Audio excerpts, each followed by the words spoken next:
Social media এবং ইউটিউবে ৯ July Malaysia calling visa ও ২০ July medical শুরু শিরোনামে যে খবরগুলো বা ভিডিওগুলো ছড়াচ্ছে তার কোনো অফিসিয়াল বা সরকারি ভিত্তি নেই। এটি মূলত এক শ্রেণীর এজেন্সি এবং ভিউলোভী কন্টেন্ট ক্রিয়েটরদের ছড়ানো একটি গুজব। প্রবাসীদের স্বার্থে মালয়েশিয়া লেবার মার্কেট ও কলিং ভিসার বর্তমান প্রকৃত সত্যটি জানা জরুরি। আসল সত্য ও বর্তমান পরিস্থিতি।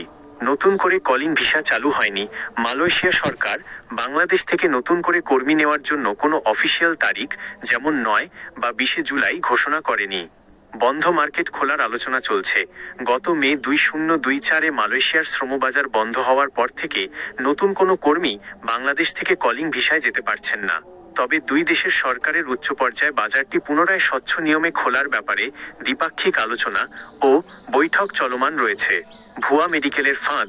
সরকারিভাবে ঘোষণা ছাড়া কোনো এজেন্সির মাধ্যমে বা কোনো মেডিকেল সেন্টারে মালয়েশিয়ার উদ্দেশ্যে নতুন করে মেডিকেল করার কোনো সুযোগ নেই। প্রবাসীদের জন্য জরুরি পরামর্শ ও সতর্কতা। টাকা লেনদেনে সাবধান। কোনো দালাল বা এজেন্সি যদি আপনাকে বলে যে জুলাইয়ে মালয়েশিয়ার কলিং শুরু হচ্ছে, টাকা জমা দিন, তবে ভুলেও ১ টাকাও অগ্রিম দেবেন না।